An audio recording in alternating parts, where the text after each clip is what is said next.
জ্বর নাই, হালকা মাথা ব্যথা আছে। ১২টা বাইজা গেছে, আমি একবারও ওয়াশরুমে যাইনি। আমার মার্কেটিং এর জন্য কনটেন্ট রেডি করে রাখবো। আসসালামু আলাইকুম, আমি ফারুক হোসেন। গত ৩ দিন ধরে অসুস্থ, কিন্তু একটা কমিটমেন্ট করছি, সেটা হইলো ঝড় তুফান ঘূর্ণিঝড় যাই হয়ে যাক, আমার কথা হইলো আমি প্রত্যেকদিন ইউটিউবে একটা ব্লগ আপলোড করবই। আর আমার কথা হইলো কি, মানে আমার একটা আফসোস, সেটা হইলো এই ঠাড়া পড়া রৌদ্রের মধ্যে, হ্যাঁ, ঠাড়া পড়া রৌদ্রের মধ্যে কোনো বৃষ্টি নাই, তুফান নাই, ঠান্ডার কোনো লক্ষণই নাই। এর মধ্যে যদি ঠান্ডা, জ্বর, মাথা ব্যথা থাকে, ব্যাপারটা কেমন না? ডাক্তার দেখাইলাম, ওষুধ দিল, জ্বর মাপলো, জ্বর নাই, কিন্তু মাথা ব্যথাটা কমে নাই। আর আরেকটা কথা হইলো যে যত কিছু হয়ে যাক, আমি নিজে নিজের প্রতি কমিটমেন্ট করছি যে আমি আল্লাহর ৩০ দিন একটা করে ব্লগ আপলোড করব। মুখে কিছু বলতে পারি আর না পারি, ক্যামেরা অন করে তো এতটুক বলতে পারবো। আসসালামু আলাইকুম, আমি Faruk Hossain, welcome back my YouTube channel.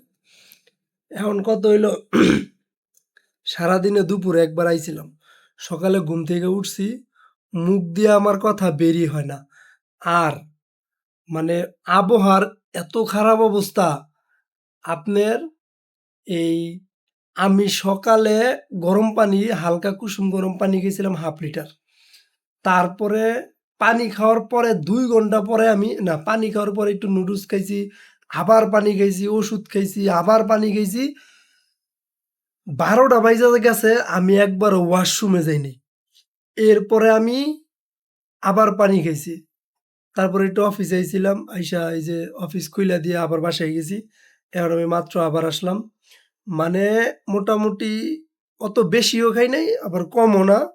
যদিও এখন যে ঠাডা পড়ার সময়, এখন পানি খাওয়া উচিত প্রায় ৩ লিটার প্লাস। মাত্র ডাক্তারের কাছে আইলাম, ডাক্তারে কইল কি যে আবহাওয়া চেঞ্জ হইলে এরকম হয়, এগুলা হতাশ হওয়ার কিছু নাই। আর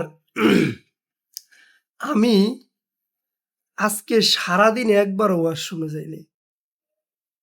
মানে পানির কত কমতি, মানে পানি খাইলাম আর এমন হইলো জ্বর নাই, হালকা মাথা ব্যথা আছে, কিন্তু মুখের মধ্যে যা খাই সবই টুকটাক তিতা লাগে, ঠিক আছে, খাইতে ভাল লাগে না।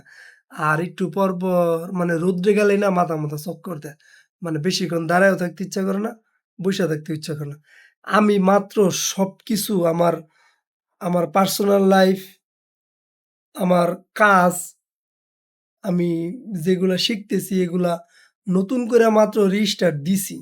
১ দিন হইছে মাত্র। এর মধ্যে ১ম দিনে আমি অর্ধেক কাজ করছিলাম।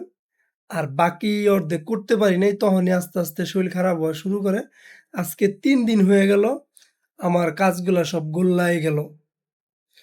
তো এখন আমি মোটামুটি, যেহেতু জ্বর নাই, মাথা হালকা পাতলা আছে। আল্লাহ বাঁচাইলে আমি আগামীকালকে সকাল থেকে অত ভারী কাজ না, হালকা পাতলা, যেমন বই পড়াটা, মেডিটেশন, আর হইলো ব্লগ, আর হইলো আমার মার্কেটিং এর জন্য কনটেন্ট রেডি করে রাখবো। কনটেন্ট বানাবো না, রেডি করে রাখবো। এই কাজগুলো আমি আপাতত ২-৩ দিন করি। আর ডাক্তার বলছে যে বেশি কইরা পানি খাইতে, স্যালাইন খাইতে, আর আপাতত কয়দিন ডাব খাইতে বলছে। যদিও টুকটাক এগুলো, এই ৩ টার উপরেই আমি আছি। এখন আ পরিস্থিতির উপরে তো আর কিছু বলা যায় না। এখন শরীর খারাপ হইতেই পারে, স্বাভাবিক। আর আরেকটা কথা হইলো, শরীর খারাপ হইলেই যে ওষুধ খাইতে হবে এরকম না। নিজের শরীরটারও জীবাণুর সাথে একটু শক্তিশালী যুদ্ধ করতে দেওয়া উচিত। তাহলে শরীরে রোগ প্রতিরোধ ক্ষমতা বাড়ে। আমরা তো ওই হালকা ১৯-এতে ২০ হইলে যে ওষুধ খাই, এটা মোটেও করা ঠিক না। সবাই ভালো থাকবেন, নিজের যত্ন নিবেন। আল্লাহ হাফেজ।